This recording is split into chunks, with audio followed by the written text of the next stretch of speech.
Bună ziua! Bine v-am regăsit! Astăzi vom face o supă de pui cu linte roșii.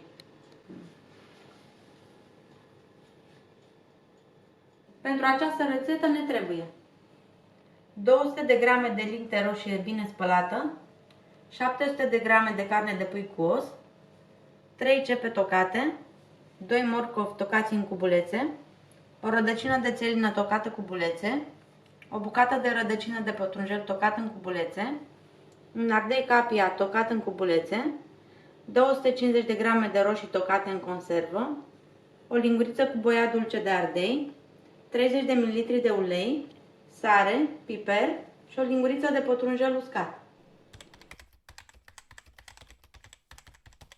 În 3 litri de apă rece punem la fiert carnea,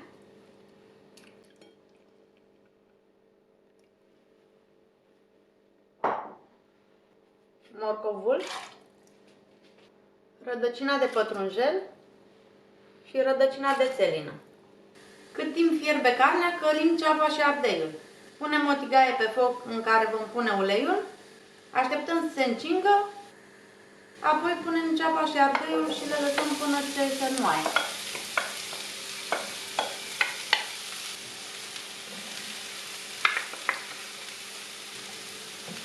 Din când în când le amestecăm. Ceapa și ardeiul s-au înmuiat, acum adăugăm roșiile tocate. Punem și sare, piper proaspăt măcinat,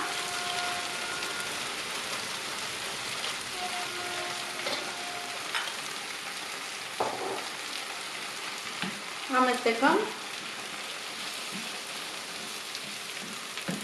și lăsăm pe foc 2 minute.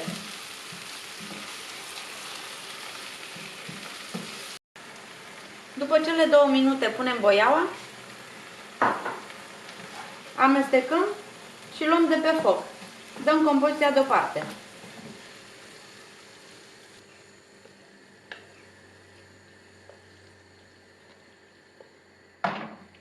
Revenind la supă, când spuma începe să apară, o îndepărtăm.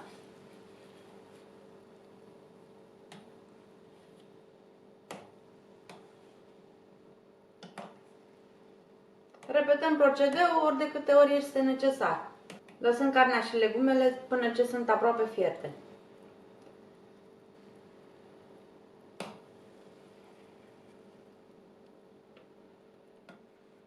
Carnea și legumele sunt fierte, acum adăugăm linte.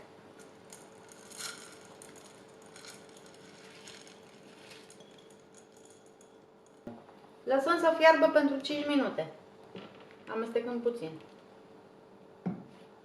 După cele 5 minute adăugăm compoziția de ceapă,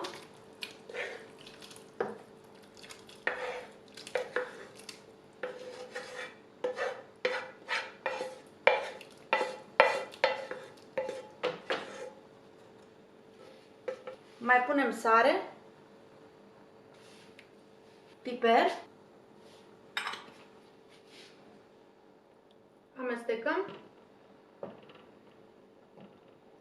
și lăsăm să fiarbă la foc mic pentru încă 20 de minute. În timpul fierberii, dacă mai este nevoie, mai punem puțină apă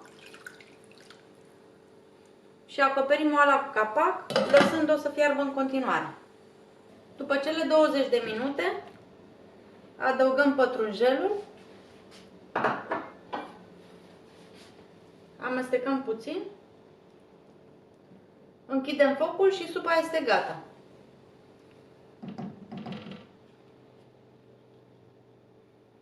Acoperim și mai lăsăm pentru 10 minute, apoi putem servi.